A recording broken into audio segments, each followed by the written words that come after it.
আমরা বৈষম্য থেকে মুক্ত না হব, ছাত্র সমাজ কোন নতুন ধরনের বৈষম্য মেনে নেবে না। আপনাদের কাছে আমাদের দাবি, আপনারা সবাই আমাদের পাশে থাকবেন, সাধারণ জনতা আমাদের পাশে থাকবেন, আমরা এই বৈষম্য দূর করতে সফল হব ইনশাআল্লাহ। থাকবেন তো? ধন্যবাদ। অবগত আছি যে আমরা আজকে এখানে কেন উপস্থিত হয়েছি,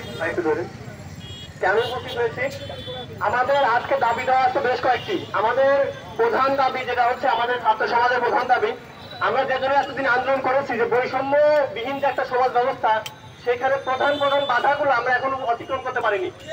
আমরা দেখতে পাচ্ছি যে এখনো আমাদের যে চাকরির যে সরকারি চাকরি নিয়োগের যে প্রধান প্রতিষ্ঠান টিএসসি, সেইখানে একজন স্বৈরাচার বসে আছে, যার আমলে পরীক্ষাগুলো প্রশ্নবিদ্ধ, যে আমাদের সবসময় বলা হয়ে থাকে যে সে কখনোই বেকার বান্ধব না, সে শিক্ষার্থী বান্ধব না। তার আন্ডারে আমরা আবার পরীক্ষা দিব, আবার বসবো, আবার বৈষম্যের শিকার হবো, এটা কখনোই মানা যায় না। এবং আরেকটি বড় জিনিস হচ্ছে যে আমরা দেখতে পাচ্ছি যে যখন কোন একটা মন্ত্রণালয় বা কোন একটা অধিদপ্তরে যাওয়া হয়, জিজ্ঞেস করা হয় যে আপনাদের এরকম কাজের ব্যবস্থা করো, তারা বলে আমাদের লোকবল নেই, আমাদের লোকবলের অভাব, আমাদের এত পদ খালি, আমাদের সেই।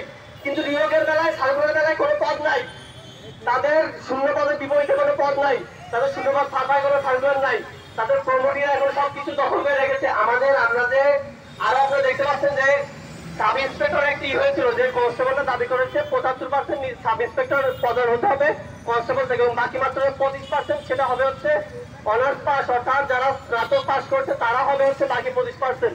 মানে শিক্ষিত ছেলেপেলে যে উপরে গিয়ে যে বসবে, সেখানে যে শিক্ষিতরা যে জনগণের সেবা করবে, সেই সুযোগই দেওয়া হচ্ছে না এখন। আরেকটি ব্যাপার, এই যে ফির কথাটা বলা হলো, আপনি ভাবেন আমরা বেকার ছেলে, আমরা প্রতি মাসে 2 থেকে 3 হাজার টাকা দেয় আমাদের শুধু চাকরির ফিতে। হ্যাঁ, একটি 5টি পদের বিপক্ষে আবেদন করে 10,000 ছেলে পেলে, 10,000 জন্য 600 টাকা দেয়, কত টাকা হয়? এটা কি ফাজলামি নাকি? আমাদের সাথে প্রশাসন হবে। হ্যাঁ, আরো আমরা সবাই কত আশাবাদী ছিলাম যে হ্যাঁ ঠিক আছে, যে একটা বড় সাম্রাজ্য, পাপের সাম্রাজ্য গড়ে উঠেছিল, সেটা ভেঙে দেওয়া হয়েছে, আমরা এখন ভালো থাকবো, বৈষম্যবিহীন একটা সমাজ পাবো। কি দেখছি আমরা? ঢাকা ইউনিভার্সিটি, জাহাঙ্গীরনগর ইউনিভার্সিটির মতো তথাকথিত সভ্য জায়গায় মব জাস্টিস হচ্ছে, মানুষজনকে পিটিয়ে মেরে ফেলা হচ্ছে। এটা কি ফাজলামি? এটা কি চলে এটা বাংলাদেশে? হ্যাঁ, একজন সাধারণ একজন লোককে, আরে ভাই, এবং 65, সেটা হচ্ছে যে ভাই আমরা যদি চাকরির রিটায়ার যদি 65 বছর বয়সে কেউ রিটায়ারমেন্টে যায়, আরে মানুষ বাঁচে কয়দিন? 65 বছর পর্যন্ত চাকরি করে সে তার ফ্যামিলিকে সময় দেবে কতক্ষণ? আরে সম্পূর্ণ আমলাতান্ত্রিক যে একটা তাদের যে একটা পায়তারা, সেটাই চলতেছে এখানে। আর আমরা 23-24, হ্যাঁ 23-24, আর যদি 65 যদি একজন রিটায়ার করে, সার্কুলার তো আসবে না, আর পদ খালি না হলে সার্কুলার আসবে কি? আমরা পড়াশোনা করবো, যে সার্কুলার না থাকে লাভ কি আমাদের, তাই না? এই যে কোটা আমরা তারাইলাম, কোটা তারাই লাভ কি যদি আমাদের পদ খালি না হয়? লাভ আছে?